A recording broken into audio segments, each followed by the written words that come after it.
And welcome to In-Game Chat for Saturday, March the 9th, 2019. It is Season 13, Episode 9, and I'm Scott. I'm RJ. And I'm Matt. Welcome to the show. Welcome, welcome, welcome. Welcome to your duel. If you'd like to get in touch with us, our phone number is 334-272-9228, 334-272-9228, where we have a caller for the day here, for the beginning of the show. You can find us on Twitter at In-Game Chat. You can go to ingamechat.net, and you can find all these links that I'm about to rattle off here. Facebook, In-Game Chat, that link is there. Our email link, it's right there. Everyone at ingamechat.net. We are, here's put a Discord link up there too. We're streaming now on Twitch. Head over to twitch.tv, and you can find us there and join in the chat room and watch live while we broadcast and see all the things we do here in the studio. It's so very boring, I'm sure. Not exciting at all, is it? Add a way to sell it. Yeah, I know. So anyway, welcome to the show. Oh yeah, gotta do this. Hey, look, it's the thing and the clappy, clappy, clap.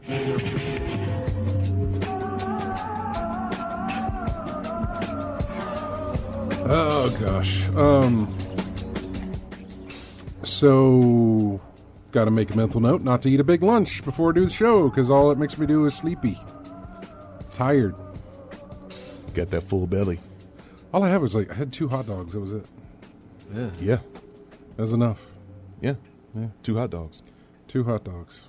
And you're getting up in years too, so And you you're have to eat as getting much. up in years. Wow, RJ. And you're getting up in years there as well. Did I say anything wrong? No, you said funny things. It was fine.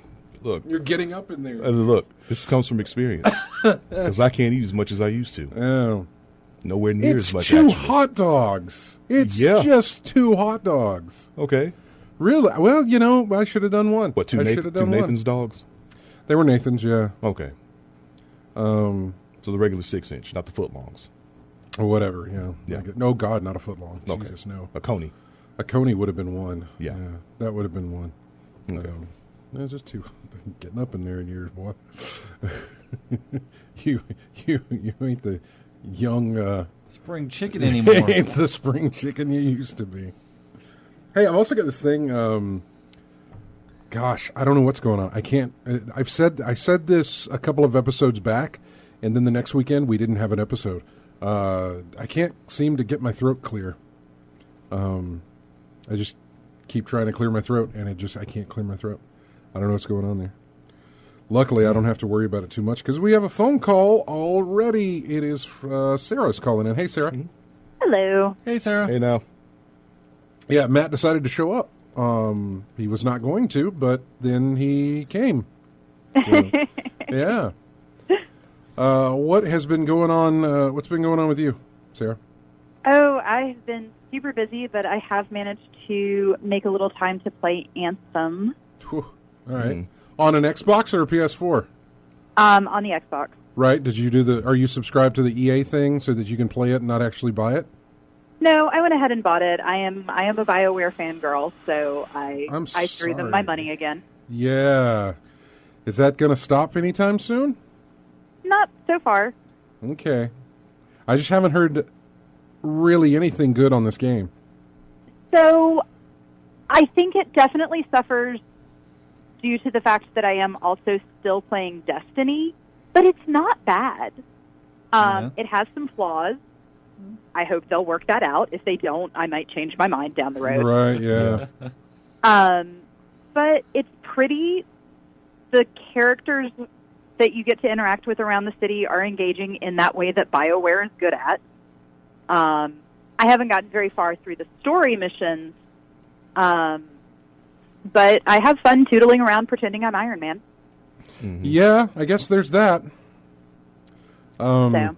One of the articles I had to cover today was that Anthem has become the lowest rated BioWare game ever.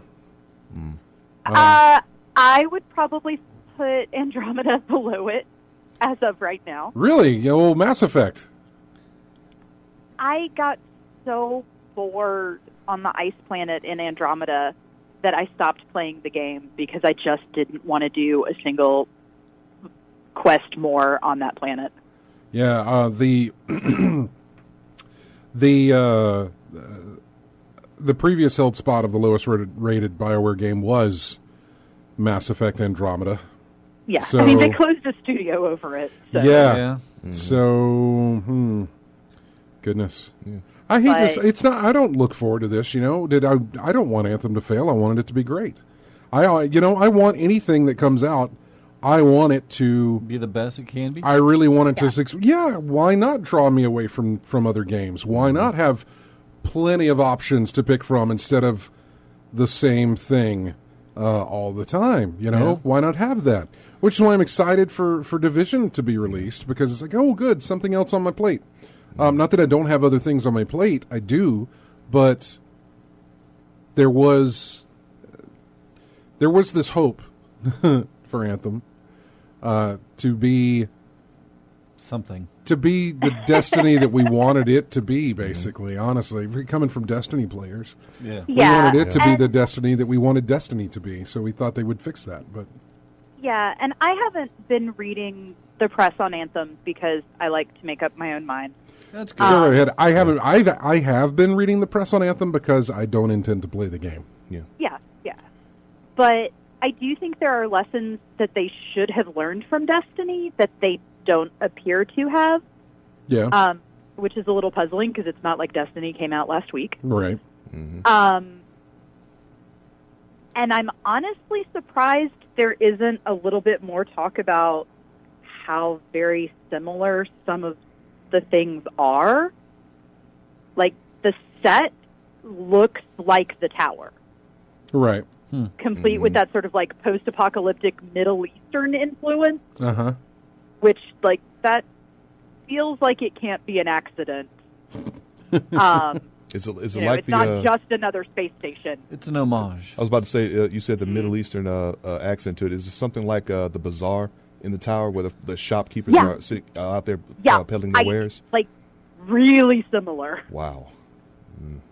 You don't go outside, so there's not that, like, exterior catwalk overview, but the interior is so much like the bazaar in the area where Hawthorne and Ikora are. Yeah. That's the area I was talking about. Little... You know, and there's three groups. There are the Sentinels who watch over the city, and there are the Archivists who are, you know, digging into the mysteries of things, and you know, there are the Explorers who go out and look. And it's like that's again a little close to the Titans and the Warlocks and the Hunters. But it's still fun. I mean, as long as you're having a good time. Yeah. Yeah, and I am so far. There are things I wish they would change, but I'm also playing it with a friend, so that always helps. That always makes it better. Always helps. That always makes it better. Yeah. Hey, Sarah, something I keep hearing about Anthem, well, a lot of folks are talking about that, was how noticeable the load times were. Have you noticed how long, have you had any significant load times that you noticed that stuck out in your mind? Not only significant load times, but frequent loading. I actually have not run into too many issues moving around the world in free play. Now, when you're in a mission, going from, like, cutscene back into action or transitioning from inside to outside an environment, those are some longer load times than I would have expected. I don't think they're longer than any other BioWare game, but I don't have an idle animation of standing in an elevator while they're happening. Yeah. So, because, I mean, BioWare's always been like that. Yeah. You know, how much time did you sit in elevators playing Mass Effect? Like, I'm pretty sure children could have grown up and gone to college in the amount of time I stood in elevators. Yeah. So you're used to that type of loading from a BioWare game. See, I don't I have mean, any experience with BioWare, so it doesn't seem excessive to me for a BioWare game. It's definitely not as smooth as Destiny, but for a BioWare game, it doesn't seem that strange. Yeah. Okay. Luckily, you're not playing it on the PS4, because my other question would have been, has it been bricking your system, or has it been shutting off automatically? Sony is actually issuing refunds to people who own digital copies of Anthem, only for the fact that it is shutting down, just randomly shutting down their system, and in some cases, breaking their system. Bricking Ouch. it. Yep. Yes. Yeah, no, I've gotten kicked back to the home screen a couple of times on the Xbox One, but Really? that's it. Oh, yeah, another thing I was going to ask you about Anthem. Did you hold on to your base rifle? No. You haven't. I don't know if you've been listening. I don't know. Again, I know you haven't been following anything. But there's a bug in Anthem that makes the base level rifle the most powerful weapon in the game. Really? Yes. I did not encounter that bug. I think it's an article. It breaks the game, does it not? The level 1 Defender rifle, Defender rifle, is more powerful than its higher level counterparts, despite the damage numbers displayed being vastly different. Comparing the level 1 Common Defender rifle that does 286 damage with a level 45 Masterwork Rallner's Blaze rifle that dishes out 1,184 damage, the user discovered that it took 6 bullets to kill a Scar Trooper with the Masterwork rifle and only 4 with the common level 1 version. Interesting. Yeah, no, I don't think I encountered that, because the weapons that I have now at level 15 maybe are definitely taking out enemies faster than what I had at level 1. So Interesting. Yeah, it's unlikely I'll be playing that game, but especially with Division 2 releasing soon, and just with the way Destiny's going to keep me busy. yeah, and I went back to Destiny Thursday night, so I'll go back to Anthem. Like I'll at the very least finish out the storyline, but it's not going to be one that I go to constantly the way I do with Destiny. Yeah. All right. What else have you played? That is pretty much it. I tried a couple of the things on Game Pass. Yeah. There was a very pretty game that had I can't remember the name right now. Ashen, I think. Maybe, yeah. That sounds familiar. It has a very Norse mythology influence, Mm-hmm.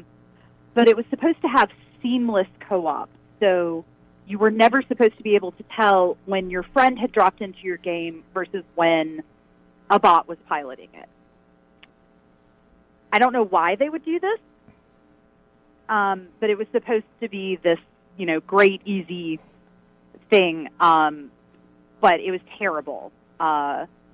It was functionally, it broke the co-op. So that was a shame. I may go back to it just for single player because it was very pretty. And from what I understand, a lot of the mechanics are fairly similar to Dark Souls. Yeah. But it is not a viable game for co-op. All right. Well, and that's it. So Ashen Anthem, and a little bit of Destiny. Yeah. The school I work at has our big annual fundraiser coming up tonight, actually, which is why I couldn't come down. Right. So that has been keeping me very busy. All right. Well, we will let you get back to it there, and we're coming up on a break anyway. But thank you for calling. I'm glad to hear from somebody playing the game Anthem. Yeah. Yeah. And actually not really having that much bad stuff to say about it. Yeah. No, I mean, yeah. I'll update if anything changes, but so far I'm enjoying it. Yeah. Well, we're glad you're on. It's good to hear from you as well, and hopefully we'll get you back down here again pretty soon. Yes. Yeah. Take care, and we'll talk to you later. Alrighty, bye. Bye-bye. See ya. Bye. Yeah, that kind of goes into what we've been playing. For me, it's been I wrapped up the first DLC of Spider-Man, and I started on the second. I started on the second all the way till it got me to the first challenge mission with Speedball, where you have to, whatever. It's the annoying stuff. Yeah. So I did that, and once I got to that point, I stopped, and I said, I'll come back to this. Well, Destiny launched on Tuesday, and I haven't been back since. So that's what I've been doing. I would go into more detail about Destiny but it's really just Destiny. the same thing again. Gambit Prime is a different, is something completely different, sort of. And they've tweaked a little bit of Gambit since the last time I played it. Gambit's not my favorite mode. It's not a mode I like to go into and play. I prefer even Crucible, but Gambit's like, I stay away from that. But now you have the best of 3, but if you result in a tie, you don't play a full third match like you used to. Now they have a sudden death match, which means each team gets a boss immediately, and you've got to be the first one to kill your boss. That's it. Which makes that go much faster in that regard. And then there's the Gambit Prime. Prime is interesting. It's 1 round. It's not a best of 3. It's nothing like that. It is, go around, collect motes, just like you did in Gambit. You get 15 motes max. You drop them in there. It sends stuff over to the other team's side and has issues there, with what they've got to do. And you collect ever how many you're supposed to collect, and it spawns your boss. Your boss spawns with 2 protector bosses, I guess you could say. Little minions, I guess. Yeah, they're called envoys. Okay. But escorts. Yeah. Unlike Gambit, where you can attack the main boss, you're not supposed to. You're supposed to hit the envoys, but it'll knock off if you've got to kill the 2 envoys there. When they die, a 3rd envoy spawns. You kill him, and like a well of light will, I guess, protect you, give you a buff, and then you can attack the main boss in the thing. And you have to do that over and over and over again because you can't kill him in one go. Or at least we can't do that yet. I'm sure when we level up, that may become easier. But yeah, and you can still go in between, go over to the other side and try and sabotage them, and they can come over and try and sabotage you and that sort of thing. That still works that way. But when you do that, like your initial time you do that, it opens up, it's a lot to explain. And to try and explain it to somebody who doesn't play Destiny, or even to somebody who hasn't touched Destiny in a while, would be very difficult to try and explain. As you play matches of Gambit Prime, you earn these tokens that can be inserted into a mote that you have. Not an emote, but a mote of light. You can insert these into the mote of light. Then you can go to a different place in the Gambit menu. Once you're there, you deposit your mote, and that will spawn enemies. Other people can join you in this. I think up to 3 other people can join you in this. And you have a certain amount of time to kill a certain number of enemies, and you need to do it rapidly. Sounds like Escalation Protocol. Escalation Protocol. Which one is that one? That's the one on Mars.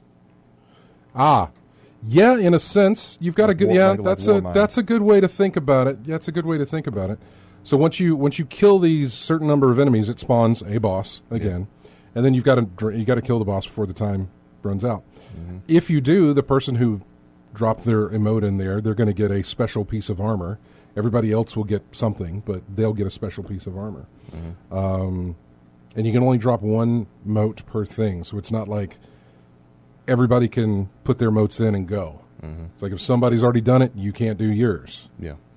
So once you do that, I think once you gain a complete set of armor, then you can start doing other things. I don't know. I haven't gotten there yet. So there's a lot to it. They've taken Gambit and they've really expanded it massively into this other thing. It's still, with the exception of that last thing I told you about, it's still PvP. The last part I mentioned, there is no PvP there. So in terms of getting gear, which is the most efficient, Gambit or Gambit Prime? Are you talking about getting gear to level yourself up? Well, that's the point of the grinding and all the playing. So yeah, which one is better? None of it. None of it? None of it. Just do what you've been doing. Hit your dailies. Hit your weeklies, Hit the one and go to the flashpoint, knock out the planet. do a heroic adventure, do 3 strikes, just like that. Knock a Nightfall out. Do 5 matches of Crucible. All of these different things that award your power up in groups. It's more of it. Like, since they've expanded Gambit, you can do more. There's more opportunity to have powerful drops, which will raise your light level. So they've expanded that enough to where there's plenty of opportunity for you to get a bunch of stuff. I've got one more thing to do before I've cleared the map, with the exception of them dropping daily missions on us, and then I can start on my alt. But a lot of that was just to say that they've expanded it, they've given more to do with it, and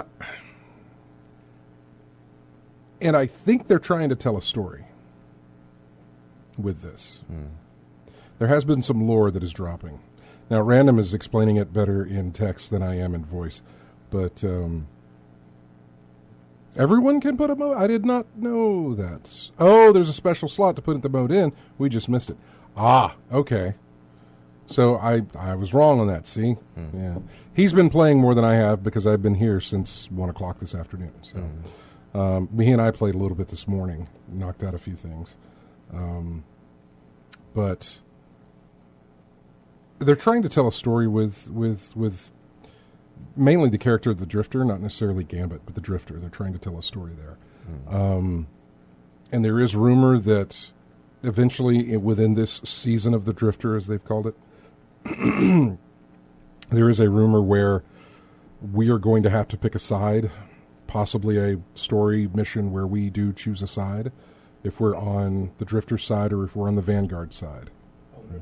Oh, I'm sorry. I wonder if he'll split off from there, have 2 I don't separate- know. This is all rumor and speculation and what people have looked at from digging into the files. The files and stuff. Yeah. It seems like they're gearing up for some sort of here, you make your decision. You're going to go that way. You're going to go this way, and that's the thing. Not that you're going to be pitted against each other, but there may be more stories that involve, or more missions that will tell your side of the story, or whatever. I don't know. I don't know what they have planned in that regard, but it does seem to be like they're trying to tell a story, and they're doing that through Gambit. Not what I would have picked. Bungie has a habit of forcing you to do things you don't want. I don't say forcing you to do things you don't want to do. If you don't want to do it, you just don't. But because you don't do it, you miss out. RJ didn't like PvP. So he misses out on the daily challenge to get a powerful reward and the 5 matches per week to get a reward from that. That's not too bad, but he's also missing out. Well, he used to when there were clan bounties. There's no more clan bounties. Clan bounties would cater typically to the PvP side of things. They're like, oh, do the PvP. No, people. Some people don't want to do that. Yeah. Give us equal opportunity. Give us equal choices. But don't penalize for not. Somebody who's not. If you've got 5 bounties up there and 4 of them are PvP, well, that leaves us PvE guys with just picking up 1. But if you have 8 bounties up there where 4 are PvP and 4 are PvE, then boom. Put a limit on how many you can do per day or per week or whatever you want to do. But at least the option's going to be there for them to have more opportunities to earn things because they're PvE players rather than PvP players. I think there's ways around it. I think there's ways to please everybody rather than push your content, or at least the content that people don't want it. This was my thing. Black Armory I was okay with. Then when I saw what they were doing with this, it was like, oh God, they're really it's going to be heavily focused on that Gambit thing, and I just don't like Gambit. I don't know if I'm going to do this. Well, when we opened it up in Gambit Prime, not too bad. I don't like the main Gambit play. I do actually kind of like Gambit Prime. It's 1 match instead of possibly 3. So quicker. Yeah, it seems to go quicker. There's more teamwork involved. You don't get invaded as much because you're really trying to work yourself to get that boss spawning. The boss spawning does not. You're not getting an instant death out of that, or an instant kill out of that. Spawning the boss doesn't necessarily mean you're going to win the thing. Spawning the boss just means you can start working on it. Start chopping down that tree. But it doesn't mean you're going to finish before the other team does. And that's okay with me. That's fine. I don't mind it. It's going to help me do more in what is called the Reckoning. And the Reckoning is where it's Gambit related, but there is no PvP aspect. It's the four of you working together to do a thing. And I'm fine with that. I'm more than happy with that. I do just the Reckoning, and I don't mind that. But there's some weekly bounties that need me to do Gambit stuff in order to fill that up. But since I can do it in Gambit Prime, I'm not too worried about it. I enjoy that more than I do regular Gambit. So, and that's only with putting in a couple of matches already. So we'll see. We'll see how things change as we level up. There's the Reckoning has a Tier 1 and a Tier 2 right now, and I think it's getting a Tier 3. Tier 1 is 650, which is the max level cap from the previous season, which a lot of people are. Mm-hmm. Tier 2 is 670, which right now I'm at 659 or 660. I'm getting close to 660. And then Tier 3, I think, is 690 when you get up there. So, higher risk, higher reward type thing. You're going to get better rewards doing the tougher challenges and that sort of thing. And I'm all for that. It's perfectly fine. So, yeah. I've eaten up enough time there. Should have taken a break a long time ago. Mm-hmm. When we come back, we'll talk to Matt and we'll talk to RJ and find out what they've been playing. And I'll shut up about Destiny. Because there's other things to talk about than just that crap. Plenty of other things to talk about. No theme this week on the music. It's just music from either recently talked about games people were playing on my Steam list, games that just released. Yes, we have Devil May Cry 5 in there. Has one of you played? No interest. All right, that's fine. Let's go into our first break here. It's music from Tetris 99. The music here is not going to surprise you as to what we play for a Tetris game. It's a little dance beat thing, whatever. It's the remix. Yeah, it's a little remixy, but whatever. So from Tetris 99, this is Defense Battle 1. This is when you're starting out, playing against the other 99 players, or 98 players, I guess. Or is it 99? It's 100, isn't it? And you're battling 99 other people. I think so. I think that's what it is, yeah. Anyway, we'll be right back.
And welcome back to In-Game Chats.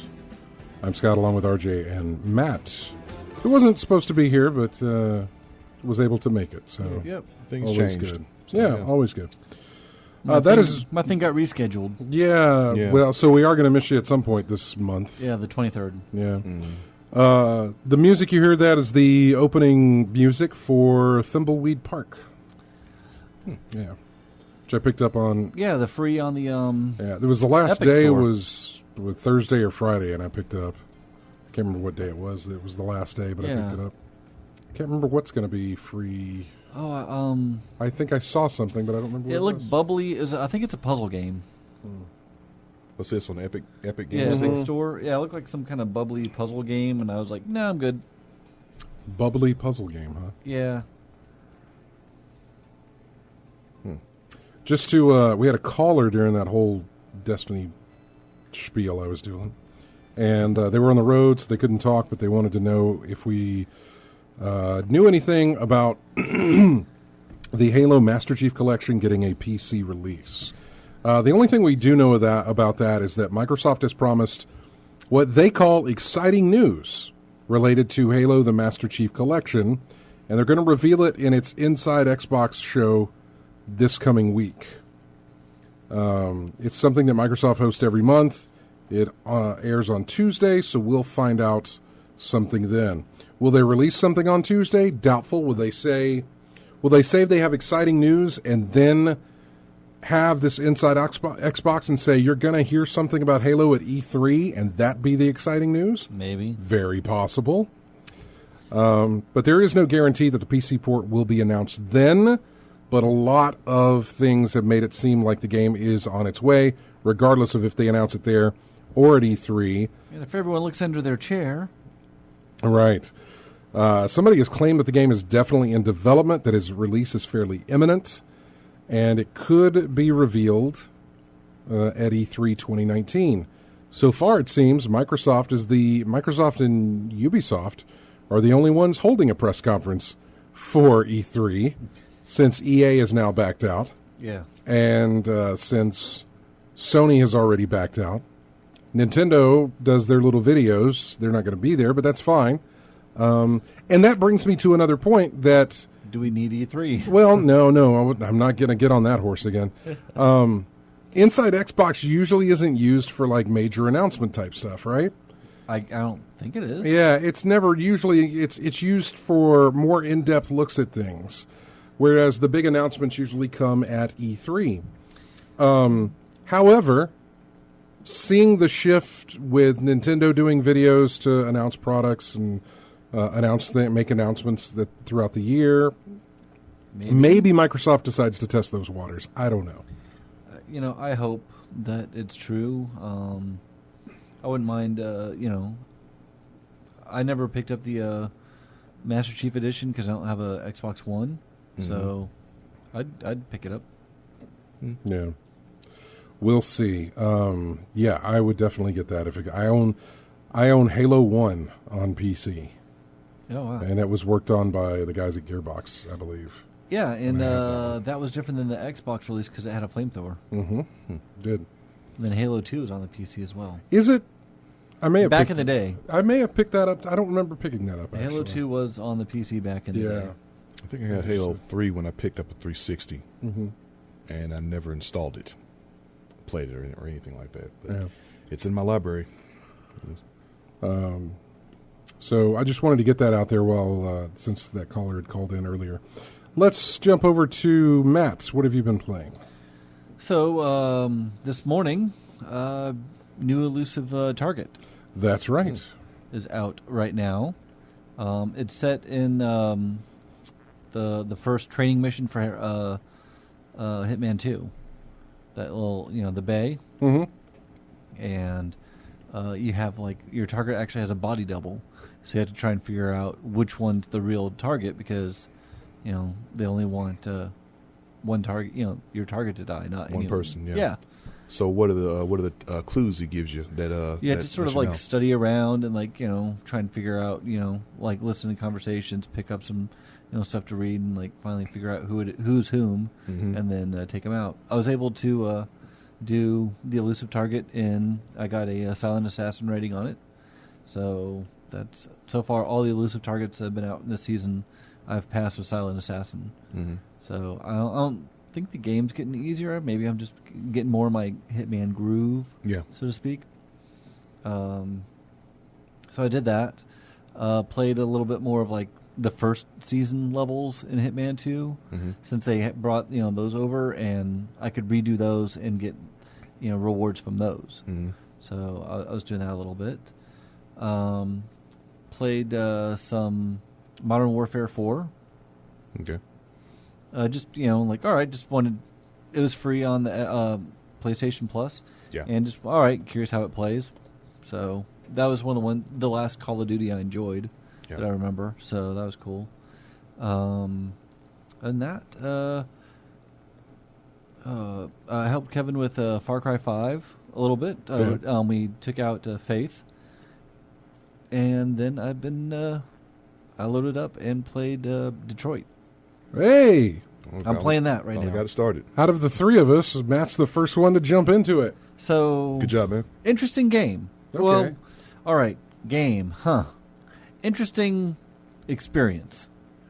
It feels more like an interactive story than a game. Yeah. Like an adventure game in a way where.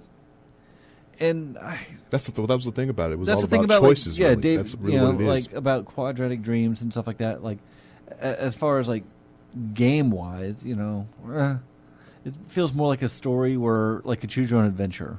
Yeah, there's multiple endings and things like that. And then the thing about the demo when we were playing it, it was all we were talking about was what choices did you make, and what did you get at the end when you saw it? Did you unlock? What did you unlock? Because we were comparing what we unlocked through the demo. And it is interesting to see like once you because like it breaks up I guess chapters. Like you'll start off with one character, Connor. Like it was the demo. Yeah. And you do that, then you go to another person, and you do that, then you go to another person, and it keeps on bouncing between the three. Yeah. When I went through redid the demo part, Connor died. He got popped, and so he died. And everything. And so I'm playing on the difficulty where like death could be permanent.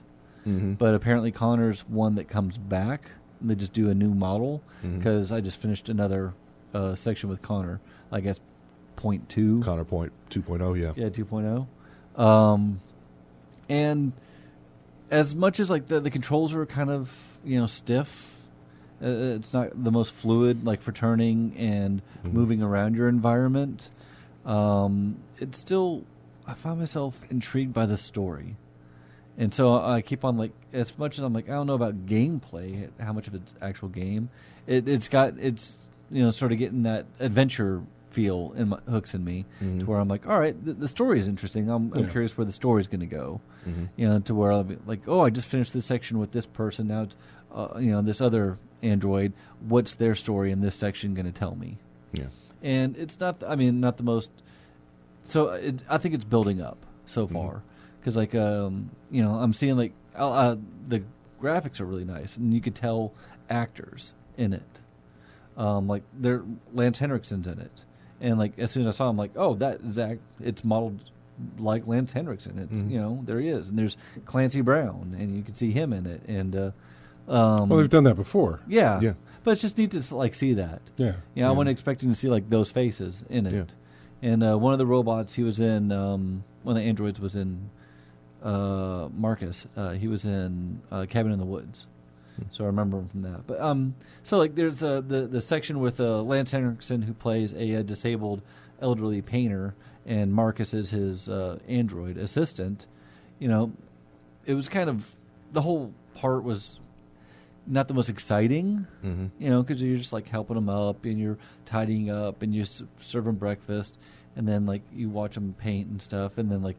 His son comes over and his son has a drug problem. But like story wise, I was like, "Ooh, this is actually kind of interesting." I'm not like on the edge of my seat with it, as far as gameplay. But because I'm not either at the moment as to what you're saying. But it was like, all right, you get to clean up around him and tidy the place up, But, and I guess you could skip all that and go, because with the choices, right? You just go and like, hey, wake up.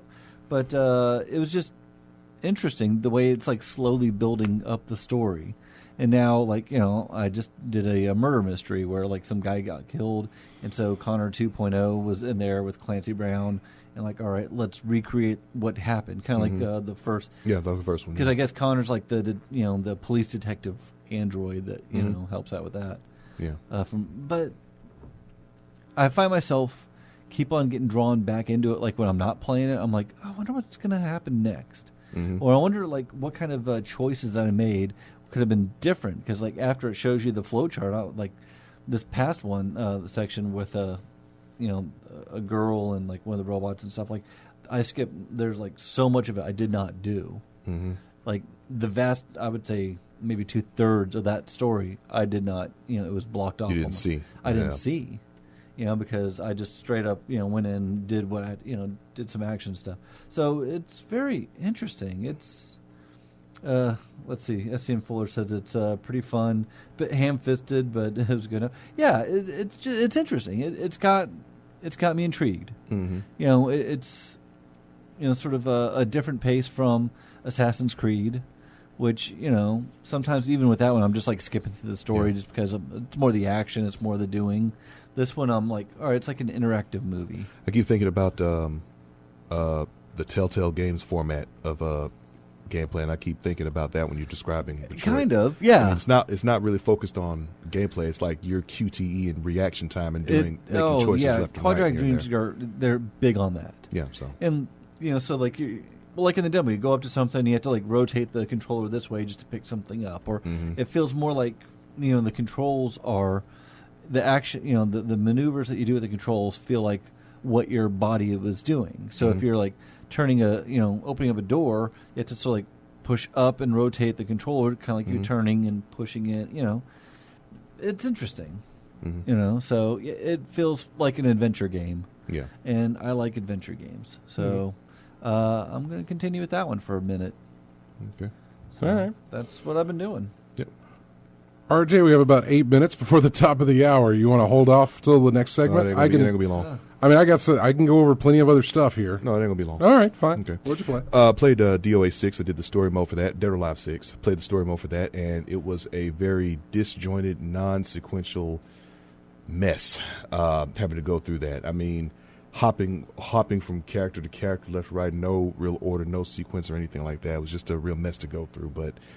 Didn't see a lot of effort in it, but in the end, it did get the point across if there was one. But played a little more of practice mode in that, trying to get the knowledge of the moves down right.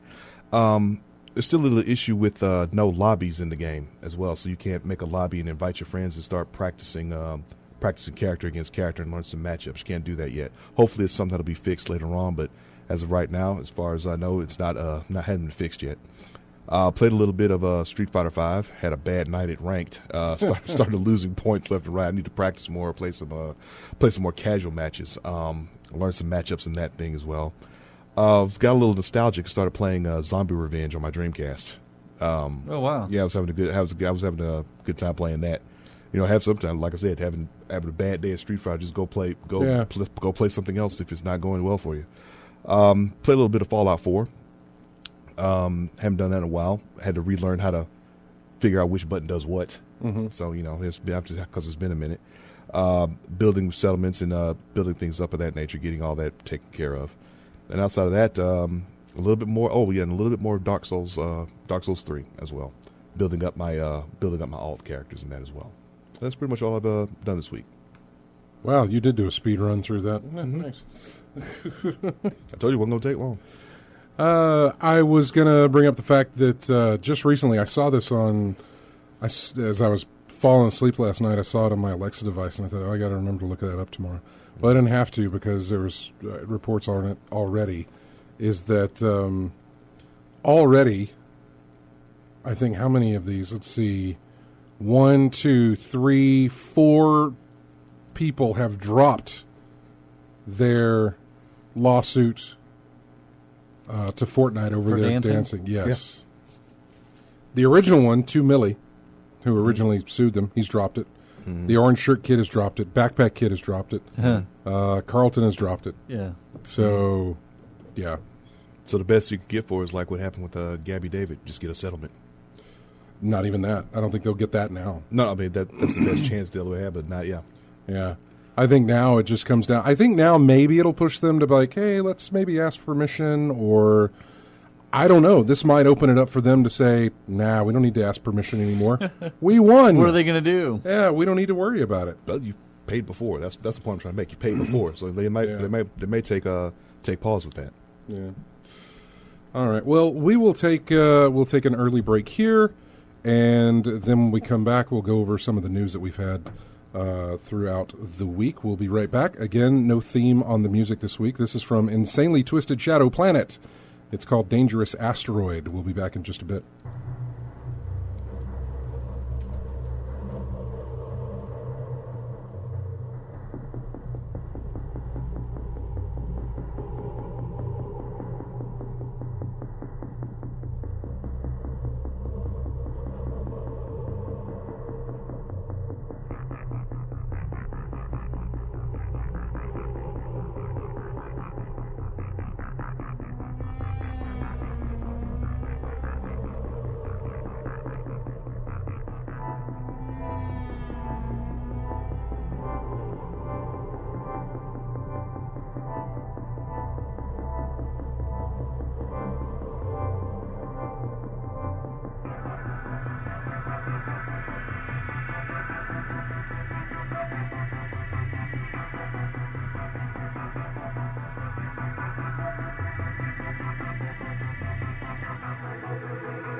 It was all nice there for a minute.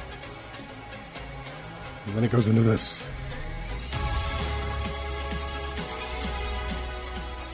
Welcome back to In-Game Chat.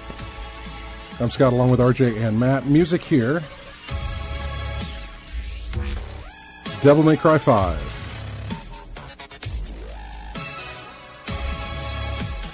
The Devil Trigger? Sure. Yeah. I look to you to ask, but you're like me. You've only played one game in the series, probably. Yeah, well, just that mode that, what's that? It's a power boost or whatever, Devil Trigger or something like that. Yeah, I've only played it.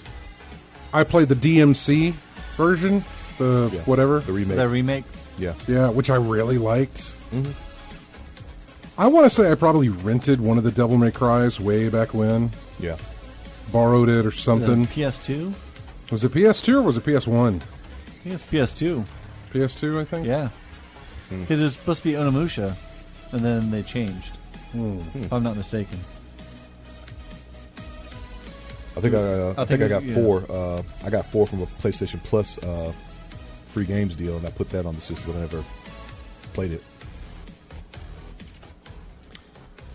Yeah, I'm looking it up here. If I'm not mistaken, I believe it was supposed to be Yeah, it was Onimusha. PlayStation 2 and 3 and also now 4. So, yeah. But, yeah, there you go. Music from that game. Welcome back to the show. Let's now jump into the news. Things that have happened this week. And we've kind of covered some of it already with the Anthem problems, with Anthem being the lowest rated BioWare game. We talked about the Halo thing. We talked about Fortnite as well. Moving over to the other side of the coin as far as Anthem and that sort of thing, Apex Legends had 50 million players in its first month, which is faster than Fortnite ever did. I had a coworker that's playing that. He was like, "Hey, you should get into it." And I'm like, It's free. You know? Yeah, but it's Battle Royale, so. Yeah. But it's completely free, which is why I dipped my toe in it. Okay. And I dipped my toe in it on Xbox and on PC. What do you think? I did better on Xbox than I did on PC. Oh, really? Yeah, I survived longer, which is the point of the whole games. I didn't actually kill people to do that. I just survived longer. Because people are better shooters on the PC because you have that issue with Destiny 2. Yeah. You said you shot a lot better on PC than you did with the console. I easily did. So that's probably why you easily did survived. that. Maybe that's why you So, survived longer. I don't know. It's, I want to say it was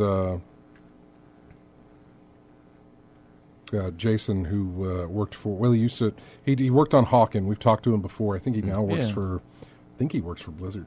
And he said Jason that, Hughes? yeah, and he said, yeah, that was his name. He said Apex Legends is, I'm having fun in Apex Legends, but it's still basically dying the game. Is basically all it is, and that is exactly what it is for me. Yeah. It's just dying the game. Who dies last? Yeah. We did finally get an apology from THQ Nordic over that AMA that they held and that sort of thing. Although a lot of the comments from the story on that one were still not weren't satisfied with it. Not that anybody would be. No. A lot of them were not satisfied because there was no action taken against the PR guy who did this. Like, I mean, what? Did they want him to lose his job? well, they felt like it was a fireable offense.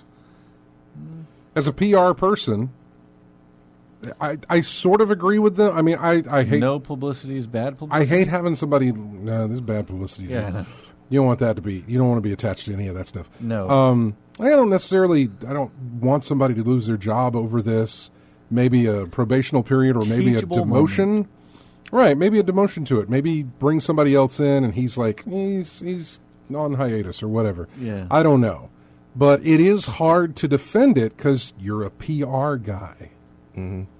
Like, first off, anytime an AMA, which is an Ask Me Anything, is ever brought up, my immediate thought is, oh, that's on Reddit. Yeah. This was not. Why? Why didn't you just do one on Reddit? That's perfectly fine. Yeah. Why did you go to this place? And then it makes me think, well, maybe, and if they do an investigation on this, maybe there's something there. Maybe this PR person has some friends in those circles, and that's why he set it up over there, thinking things would be fine when things were not fine at all. So No. I don't know. I don't know that, and I don't want to speak for the guy, and I don't want to say that that was... But it seriously, the responsibility falls on him. Yeah. I've done some things here at my job, and... But you still work here after that But I happened. still work here. No, but I'm just saying, when the responsibility rolls down, it comes down to you. I've been asked, hey, Yeah. how come how come this play? Maybe we aired the wrong spot or something like that. I don't know. Yeah. How come this play, it came through you, you had to do it, right? Isn't that the case? So you didn't do it. Boom, it's on you. So PR things like, hey, you're a PR guy, you set up this promotional thing, you put us on there, it went wrong, so it must fall on your shoulders. Why would it fall on anybody else's shoulders? And I'm not saying you should take the entire blame. There should have been plenty of other people who red flags would have stuck up and said, wait, where are we doing this? You do know this is a bad thing, right? That's another thing I don't understand. The odds that no one in that company knew what that place was all about, it not very likely to me. So yeah, Where is it based out of? Huh? THQ Nordic. Where's it based out of? Sweden. Maybe the Swedes were just different mindset. No. Okay, I don't know. I'm trying. Devil's advocate. Yeah, see, the delinquent, he should be reprimanded or demoted at best, but should not lose his livelihood for it. I don't know, man. How do you get a job after that? First off, how do you... A lot of the times, companies aren't looked at like when something like this happens or worse or whatever the case. Something that causes a bad outlook on a company, they don't keep the employee around. The first thing they do is like, yes, they have been terminated. So that puts confidence back into the company of saying, okay, at least that guy's not around to have that happen again. Or this company takes it serious that when these things happen, this is how they correct them.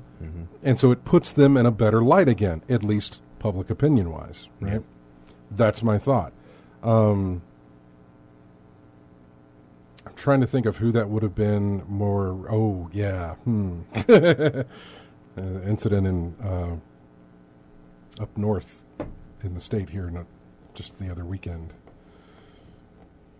involving Hoover High School. Oh, yeah. You heard about that? And then that, but that trickled down. They found out that the girl's father owned a car dealership, and they bombarded the car dealership with messages on their Facebook page. The car dealership ended up having to issue a statement. That did not go over well at all. I missed this part of that story. Go to their go to their Facebook page. It's safe to say we live in a day and age when apologies really don't mean anything. They still want to get Well, no, this is how it trickled down, man. And let me be clear, she did a lot worse than this guy mistakenly putting an AMA on. It's not like he was putting out, He wasn't saying the things. He wasn't endorsing the things that place does. No. She was saying some very, very horrible, racist and anti-Semitic things. And not only did it trickle into her father's business and is probably hurting them majorly, but the school that she had earned a scholarship to withdrew the scholarship. So she is no longer going to that college now after graduation. This is...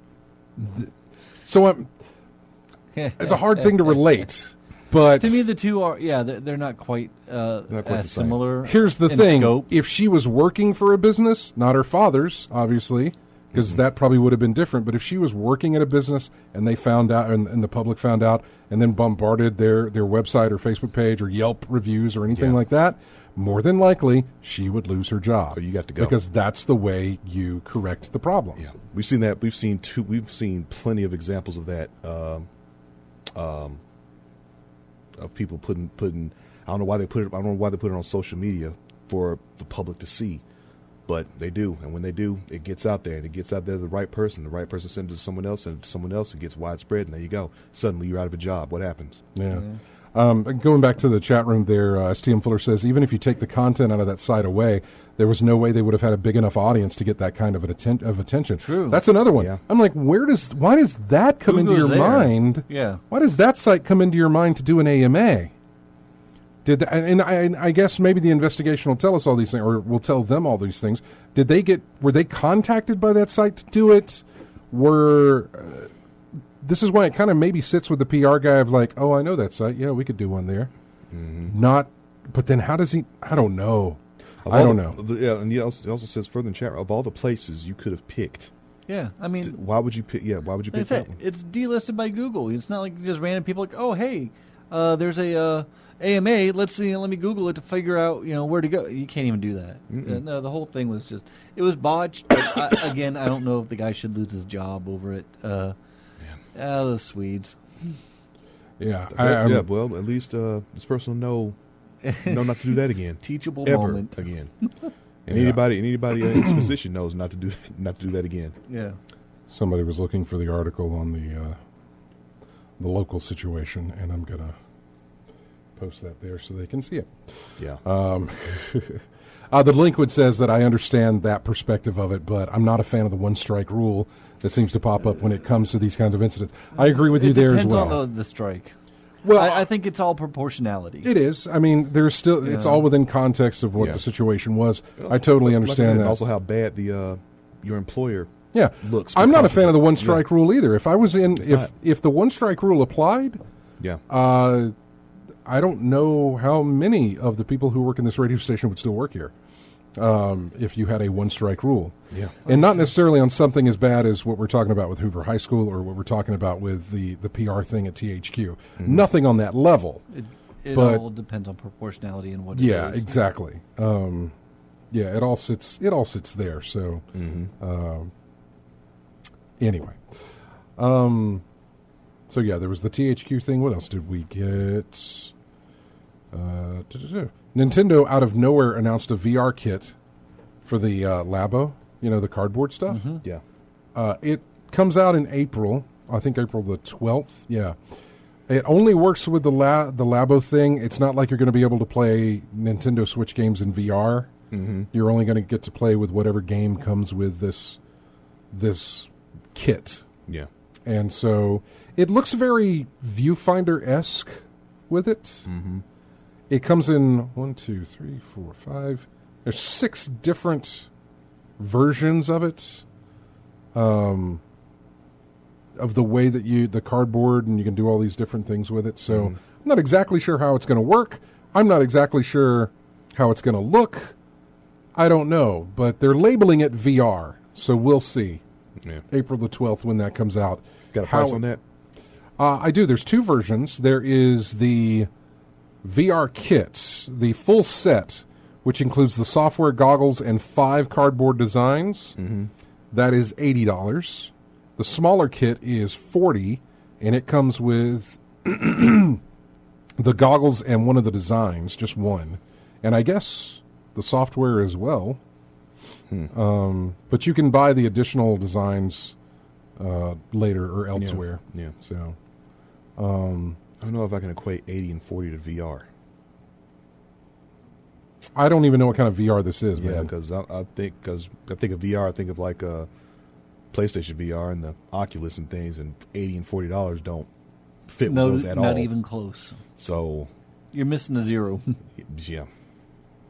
Yeah, some STM Fuller says it'll be Google Cardboard for the for Nintendo, and that's probably right. Yeah. That's probably correct in that regard. We also got our look at Sonic the Hedgehog, at least the live-action version. That's a horrible thing. I mean, I hope they make it work. Nightmare fuel. But seeing all the different things that the internet has come up with as far as how to make it look better and still retain most of the design that the filmmakers wanted and the design closer to the game, it's like, yeah, you could have done that better. I don't see why you didn't. Looks like someone tried too hard on that design. Or you could have not done it at all. I'm more than happy to have that. I mean, I didn't think I wanted Detective Pikachu, and then it came out, and I was like, that doesn't look like it's going to be bad at all. That's surprising. That surprises me how that looks. So I'm decent. Yeah, and I'm like, okay, let's see what's. And then when I saw something, I was like, whoa, okay, we'll see how that plays out. Did you see the Tails variation? No. I wonder if Tails is going to be in that thing. I doubt it. When is the movie? The film is in theaters this year, November the 8th. We'll get some trailers this summer, I would think. Yeah, most likely. What is the company and everything? Who is this? Is it Paramount? It is Paramount. It's Paramount and Sega. Huh. Brand personality, irreverent and sarcastic, heroic and adventurous, confident and competitive, chill and likable, mischievous, but not malicious. Is it Poochie from The Simpsons?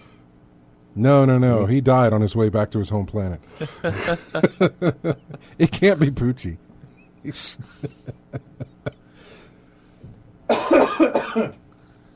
Oh, God. If something's going on with me again. Oh, Jesus.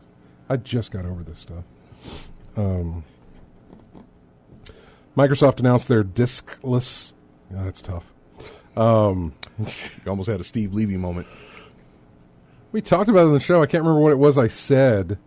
But it's like saying the plural of... Well, it was last night. I was talking with Random because these little coins you get from the Gambit Prime thing are called synthesis. And I said, how many syntheses?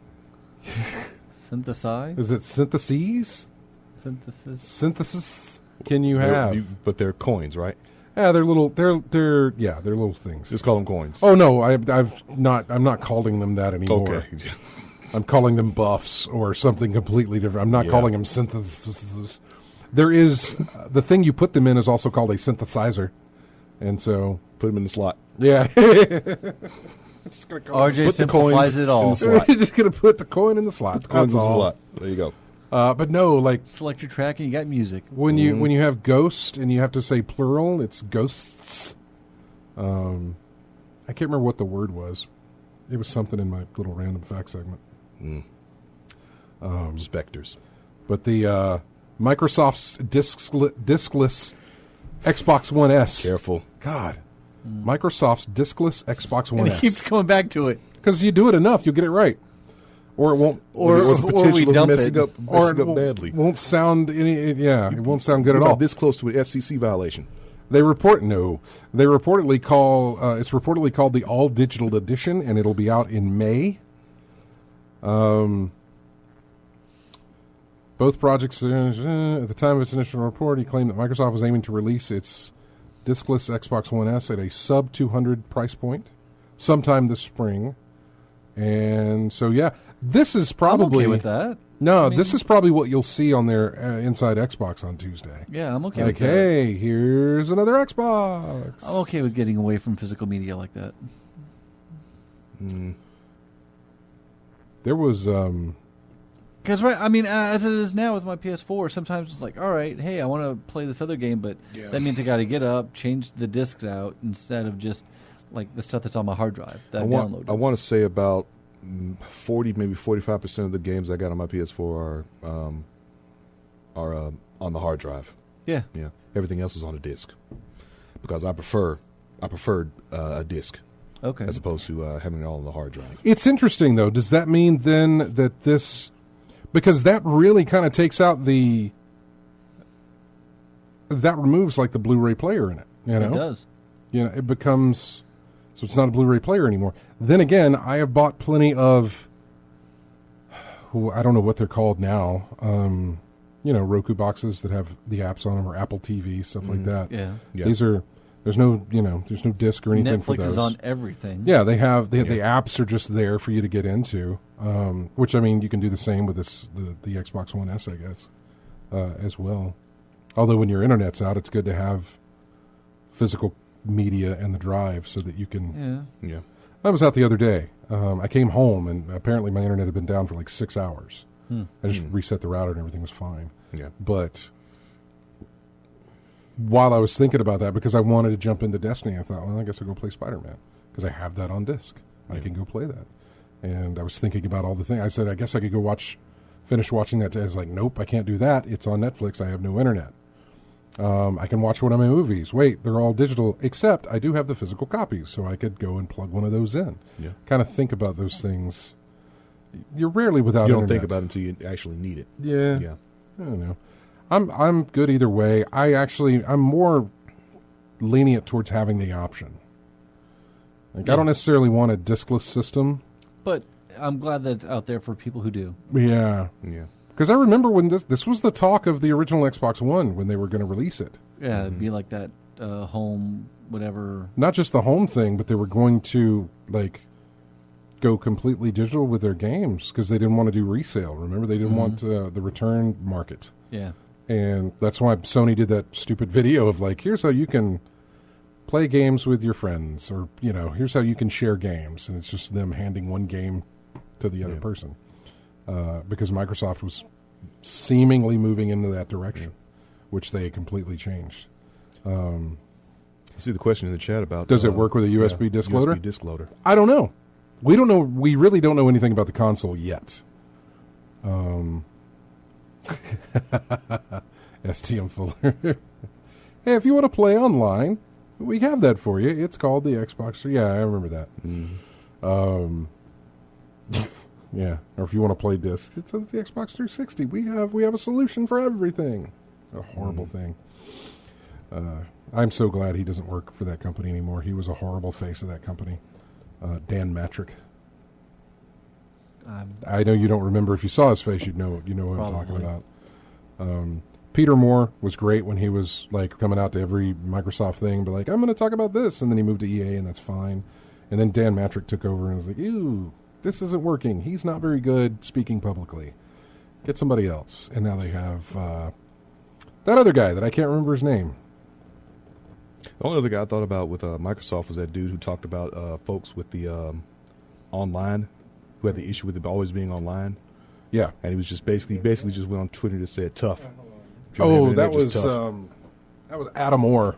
Yeah, that's him. Yeah, yeah. He there's another situation where a guy kind of lost his job over what he said on Twitter. Yeah, they got rid of him.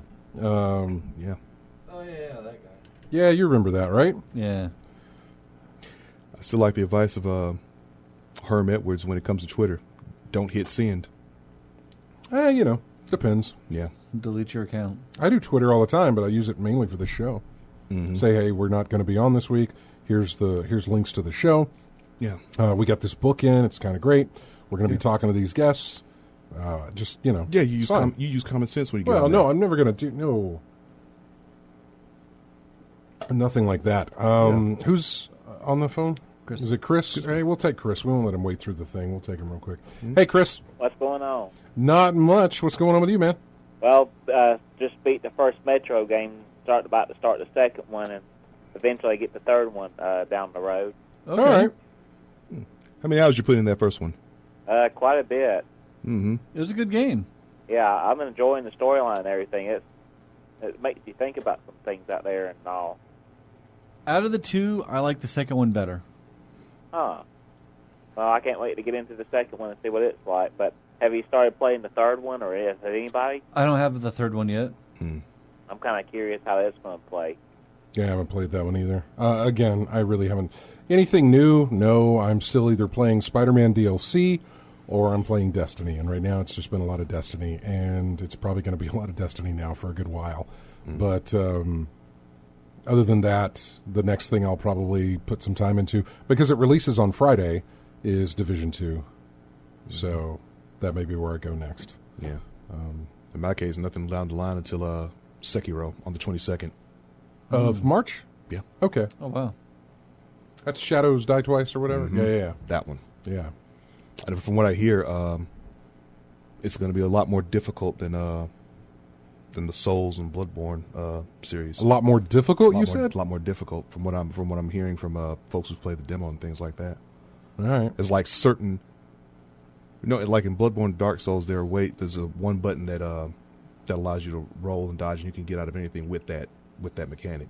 From what I'm hearing, there's certain attacks that you have to dodge a certain way. And I think that one is jump and one is dash. I think, and you have to pick the right one at the right time. Jump, dash, and parry. I think, jump, dash, and parry are the three ways to defend yourself from attacks in the game. And you got to pick the right one at the right time, or else you're gonna pay for it. Kick, chop, it's all in your mind. Pretty much. Interesting. I thought it was kick, punch. Yeah. Well, it depends. Because there was kick and there was chop. The first line is if you kick. start free, if you style it, you can make it what you First want. line is kick, punch. It's all in the mind. That's the one I remember, yeah. Yeah. It's all in the mind. All right, Chris, well, we appreciate you calling. We are running to a break here, but thanks for calling in, of course. I hope you enjoy Last Light. Yeah. That's right. You're about to start on that. Yeah. That's the only one of the games that I played, and I really enjoyed it. It was good. All right. Well, y'all have a good weekend, and I'll talk to y'all later. Later, All right, man. Take care now. And on that note, we're going to take a break. When we come back, we'll finish up with, I don't know, whatever's been going on. Here's music from, it's the main theme from Conan Exiles. We'll be back with more in-game chat after this.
And welcome back to In-Game Chat here on this Saturday afternoon. Scott along with RJ and Matt. Music from Elder Scrolls Online. I had never used any music from this before. It's called For Blood, For Glory, For Honor is the track name for this one. So welcome back to the show. That sounded very Elder Scrolls. It did, and it got into, it really got into a lot of the themes from other Elder Scrolls games, I guess. So, yeah. Let's see, we talked about Sonic the Hedgehog, we talked about the discless system. Nintendo is telling their mobile development partners to stop players from overspending. That's an interesting thing, only for the fact that most people wouldn't, but it is Nintendo we're talking about. They don't want players spending too much on their smartphone games. Okay. And they've told them hey, you should knock that back a little bit. We don't want to become vilified. We don't want to become we don't want to turn into what other free-to-play mobile games have turned into, which is a gold mine for just sucking up money, especially unknowingly from children or something like that. They don't want to fall into that trap. Yeah. Good on them for doing that. It's okay for them because they've got a number of different avenues that they get income from or they get their revenue from. Mm-hmm. So they're good on that. Other people who are specifically doing mobile games, they don't have that option. Mm-hmm. And so I can understand it, but it's nice to see. Something about everything about Anthem's in-game store is bafflingly bad. Every time I log into Anthem, I stop by one of its in-game stores, and every time I am disappointed. The selection is bad. The 3-day refresh is bad. Even the locations of the in-game shops are bad. It boggles the mind. The first vendor players come across in Anthem's home base of Fort Tarsus is a guy named Prospero. He talks a big game. He says he's helping freelancers bring the thunder and lightning by selling new armor, emotes, and decals to decorate their mech suits. He has 6 things for sale at a time, rotating out every 3 days or so. 6 whole things.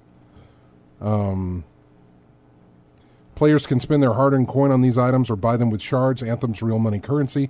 Shard packs start at 1,050 shards for $10. It's all cosmetic stuff, which is fine. No one can use real cash to purchase anything useful. But with only 6 items in rotation at a time, chances of a player finding anything they want in the store are slim. So he moves to another vendor.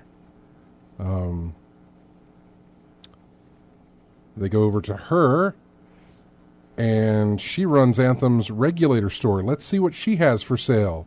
Oh, it's the same stuff. Well, Fort Tarsus is pretty big. I suppose it's nice to have access to the store in different locations for the sake of convenience. Then he shows a picture. Both stores are just across the walkway from each other. Yeah, I don't know why there are 2 stores feet away from each other selling exactly the same things. Confusing things even more, sometimes when I open one of the shops, it triggers a voice clip from the other shop owner thanking me for dropping by. Confusing matters even more. Entering the main menu of the game and navigating to the featured tab brings up the same store no matter where you are in the fort. Huh. Interesting. Again, not a game I've played, so I have no idea about this. And also I hadn't read up on this, so I should have asked Sarah about it, but I didn't. Season of the Drifter, impressions, we'll skip that. The base level bug, the Halo Master Chief Collection. Diablo 1 is now available on GOG. Huh, all right. Yeah. Electronic Arts not doing an E3 press conference this year. I'm curious if Ubisoft is going to hold one with all these others backing out. I'm also curious how EA is going to do one. Like, are they going to hold a video thing, or what are they going to do? This is really, by the way, this is really going to shorten up our time on E3 coverage this year. Yeah. Yeah, not much to cover. Normally we'd come in early and we'd watch EA on the TV in here. Then we'd do our show, go home, and then watch Microsoft and somebody else the next day. BioWare, I think, had one at like 9 o'clock Sunday night. So we'd watch those. That wasn't BioWare. It was Bethesda? It was Bethesda, yeah. Bethesda had theirs at 9 o'clock. And then we'd have a lot to talk about because then later on in the week, Sony, Nintendo, and everybody else would do theirs. Yeah, I don't know. We got 2 of them dropping out. I know that Devolver Digital said they will hold an E3 press conference this That's year. the only one that I must watch. So they're doing one. Just because those are always the most entertaining. Let's see. PlayStation 4 firmware has been updated. Yep. This is from Destructoid. Good luck getting Devil May Cry 5's Platinum Trophy. Wonder why. The Platinum Trophy requires you to get all the trophies in the game. Yeah. Right, yeah. The trophy list leaked before the game came out. The obvious biggie is the Worthy of Legend trophy. It requires beating every mission with an S rank on all difficulties except for Heaven and Hell mode. That means playing the game 5 different times and being proficient enough to earn each mission's highest ranking. It's not easy being this stylish, especially when you consider that Hell and Hell mode, not Heaven and Hell, but Hell and Hell mode, cranks up each enemy's health and leaves the player to die with a single hit. There will be people that'll do it. Of course. Yeah. I won't be one of them. Yeah. Yeah. The good news is, compared to Worthy of Legend, everything else is a cakewalk. So, of course, when you compare it to that, yeah, it would be. Oh, yeah. I don't know if we're going to go into that whole thing about the Steam game that didn't make it to the Steam store. I'm glad it didn't. That's all I'm going to say. Yeah. Maybe skip that one. Yeah. Somebody found a Nintendo game after 30 years. Which game? Right? Well, it was unknown. They didn't know what it was. Original NES? Yeah. He got hold of a copy of a wrestling game that was made during a very strange point in the sport's history. The game is called UWC, which stands for Universal Wrestling Corporation. The placeholder name that was used by WCW before they became WCW. During its purchase by Ted Turner in 1988. UWC was developed by the now-closed Japanese studio SETA, S-E-T-A, and is dated 1989 on the game's title screen. Its roster of wrestlers include Ric Flair, the Road Warriors, and Sting, and it looks in pretty good shape for a game that was never even announced. He bought it off a former Nintendo employee who was given the game for testing simply because he was a wrestling fan, and that's where it's been for 30 years. He says he's going to dump the ROM online soon so that people can mess around with it if they'd like to play it. Okay. I guess it was just in development and just things happened and it didn't go through. Right, yeah. Huh. Interesting. That it is. Blizzard cut 200 jobs as part of the Activision restructure. Yeah. This is on top of, what was it, 800 that Activision cut? Yeah. So 1,000 people in Activision and Blizzard lost their jobs. Yep. That's a lot. That is a lot, especially if you're one of them. Yeah. Gris. Is it Gris? Greece? Greece? I think that's the name of it? Yeah. I think that's, yeah. Sold 300,000 copies Oh, good for in them. under 3 months. Good for them. I'll get around to playing that game eventually. Now, did you buy it already? No. Okay. No. Division 2, we've been talking about that. They're getting a day one patch, if you're on PS4, of 90 gigs. I don't know about Division 2. Xbox One and PC are getting a 48 to 52 gigabyte download. But on PS4, if you purchase a physical copy of the game, it's going to be around a 92 gigabyte download. That's a lot. No, not Red Dead, but still. Did you play Division? No. Oh, yeah, it's Gree. Yeah. I'm sorry. Gree? Yeah, not Gris, but Gree. G-R-E. Yeah, that's how it's pronounced. Speaking of Division 2, after the 15th, you will not be able to purchase it as far as the PC version, except from the Epic Games Store or Uplay. Right now, you can buy it from Green Man Gaming and a couple of other shops. After the 15th, it is exclusive to, as far as third-party resellers go, it's exclusive to the Uplay Epic Games store? Store. Yeah. Epic or Uplay? No. Third-party is Epic. Yes, you can buy it from Uplay, yes. Okay. I know Epic Store was getting the third party. But they have the third-party exclusive. Yeah. So you won't be able to buy it from Steam. Well, I don't even know if it's on Steam. But you won't be able to buy it from Green Man Gaming or one of those other places.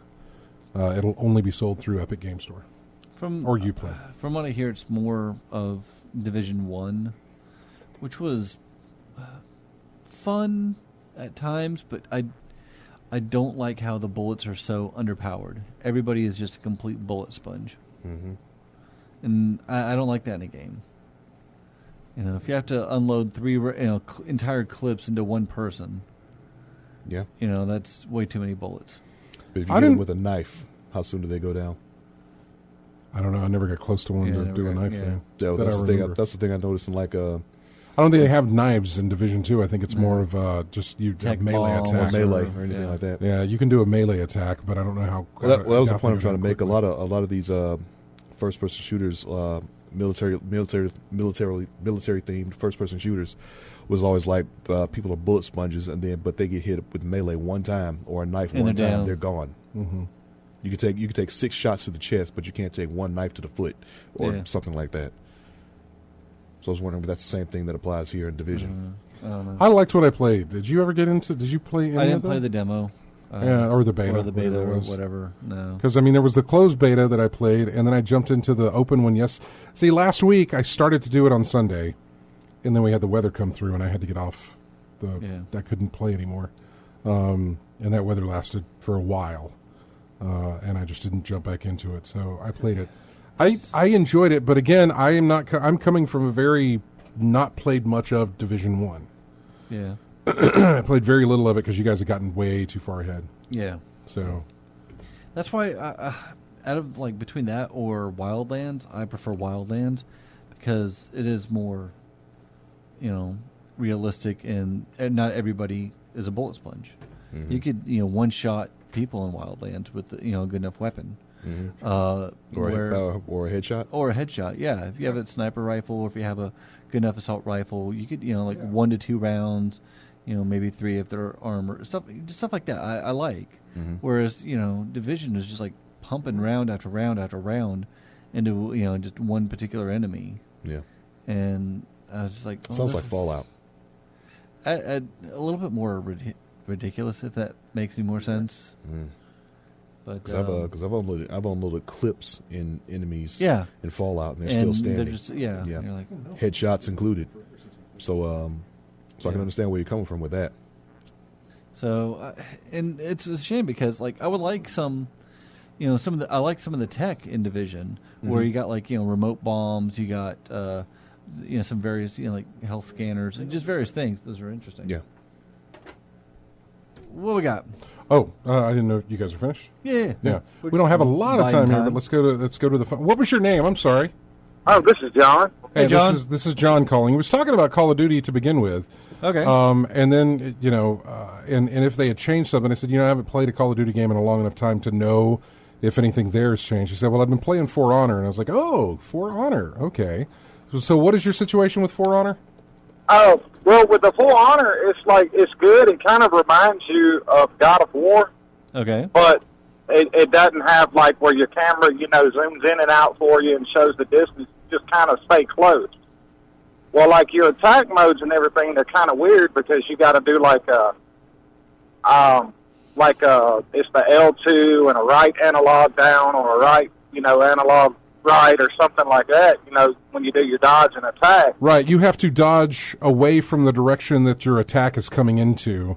Right, and you got to be on that. I mean, it's a good game so far. I hadn't really gotten, past the tutorial yet, but it seems like it's a good game so far. I've enjoyed it.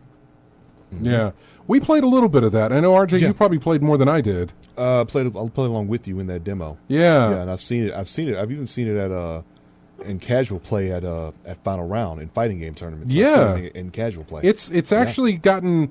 I don't want to say it's gotten better because I haven't played it since it was released, but it's still going, which means they're doing something right. Yeah. If they're still doing updates for it, it's still getting updates, and people are still talking about it. So it is doing something. It was not my kind of game. I did enjoy what little of it I was able to play. Mm-hmm. Some of those one-on-one matches were real fun to deal with. If you got two people who knows what they're doing defensively and offensively, you got some long I'm matches. I'm looking into Spider-Man. Oh, that was a great game. Oh, no. It is good. Yeah, oh, God, yes. Love it. Some of the best web swing, just maneuvering around. No, it's fantastic. Yeah. I enjoyed it very, very much. And it's also dropped in price, I think, now to $40. Oh, wow. Well, hey, you guys, I do appreciate it, and I'm on my way to the game store. Okay. Cool. Well, we'll talk to you later. Bye-bye. Take care now. Yeah, I think it's dropped in price. Of course, if you pick up a used copy, it's probably less than that. So. Probably. Yeah, I enjoyed it. I've seen that before. The used copy is more than the price drop. That happens copy. That happens on sometimes. occasion. Yeah, it does. What else do we say? They banned, get this number, Apex Legends has banned 355,000 players. For cheating? Yeah. Yeah. Understand this. They are able to ban 355,000 people, and there's still, I mean, what was it, 50 million, I think, were playing the game? Isn't that the number that we had? 50 million players? Yeah. 355,000 is just nothing for them. No. The last little bit of news here is that if you do have an Xbox One, that Crackdown 2 is now free to download, and, of course, is backwards compatible. Yeah. And I think Crackdown 1 was also free to download, so you can have the entire thing free to download. Just Cause 4 is coming to Xbox Game Pass. Oh, really? Already? Yeah, I know, right? That game sort of went nowhere. Well, I'm waiting for it to drop on PC so I can pick it up. Yeah. And I haven't seen it drop. It'll get there. Yeah, it will. I'm sure it'll bottom out. Yeah. You know. I saw a video on a guy was able to, with the PlayStation Classic, basically hack it to put in extra ROMs from USB. Mm-hmm. Yeah, it's no different than any of the NES stuff. Yeah. Yeah. I've been doing that with Dave's SNES Classic. That he sent me a SNES Classic and his NES Classic. So I'm putting a bunch of NES games on his NES Classic, and I'm putting a bunch of Sega and Super Nintendo games on his SNES Classic. So with the, I wonder with the PlayStation Classic, if you could do the other, if it'll only emulate the PlayStation, or if you could also put it on SNES and. It depends. More than likely, though, if you're able to do it, I think it's on the same sort of situation where I haven't looked into it. Yeah. But if you download the program and insert the emulators on there, it'll do the same thing. That'd be pretty cool. I mean, because he was flipping, the video was flipping through it, and I saw Bushido Blade, and I'm like, I haven't played that game in forever, and that was a really good one. Yeah. I don't know if Bushido Blade would fly modern day gaming wise. Probably not, but it was an interesting take at the time. There was. It was very that unique. one shot, your arm's gone. Yeah, that's what I mean. The difficulty of having to deal with the fact that you got hit in this spot and now you can't use it no more. Yeah, and the difficulty how it would ratchet up now, or your leg you can't move around right. See, that's kind of like what I thought maybe For Honor would kind of do. Yeah, I was hoping if you were able to, you could really damage them. And I think after a while, your character does sort of limp a little bit, depending on your health. Yeah. But the fact that you can heal, kind of takes that away. But I don't know. There's something about For Honor that I did enjoy, but it just wasn't enough to keep me there for a full price type game sort of thing. I think I got it for free on Uplay. I think. Yeah. I know it's been free somewhere. I know. Was it PS Plus? I think it was PS Plus was offering it for free. I think they also offered it free on Uplay. Probably. Yeah. So, but of course all the DLC is there for pickup anyway, and I think there's a lot of new fighters in there with weapons that are it's a little unbalanced. I'm hearing it's a little unbalanced now. You have to get this one character and for the easy win. First of all, I think it's I want to say the Naginata carrying samurai. I want to say it was her, but I can't remember. It's been a while. Yeah. But I think there's a lot of new fighters have come in lately, and I think they got a balancing issue right now. Maybe it's been fixed, maybe it hasn't, but it's been a lot of changes in that game since the time we played it. Yeah. All right, folks, that's going to wrap it up for us. We do intend on doing a show next week. It depends on how whatever this is goes away. I don't know what's going on with me as far as trying to clear my throat. Anyway, I want to thank everybody for joining us in the chat room as well as listening on this. Who did join us in the chat room, by the way? Who did we have? Oh, my God, there's a lot of people. We have AC Wraith, A New Hope 93 Me, but Bananananan. I am not kidding. Commander Roots, Ferdeg, H3 Lushka, Lethal Migraine, Moltal, Positivity Bot, Random Man X, Stephen Van Dam, Tay D, The Delinquent, Thar66, Unix Chat, V&K, and Virgo Pros hanging out there. Thanks, all everyone. of you, for joining us every week for this show. Check out ingamechat.net for all the ways to get in touch with us, and subscribe to us on YouTube, and also subscribe to us on Twitch, where you're watching us. That's it for us. We will see you guys next Saturday. Have a great week and enjoy this music from Toe Jam and Earl. It's called Theme Refunkified. It is funky. Isn't it? Later.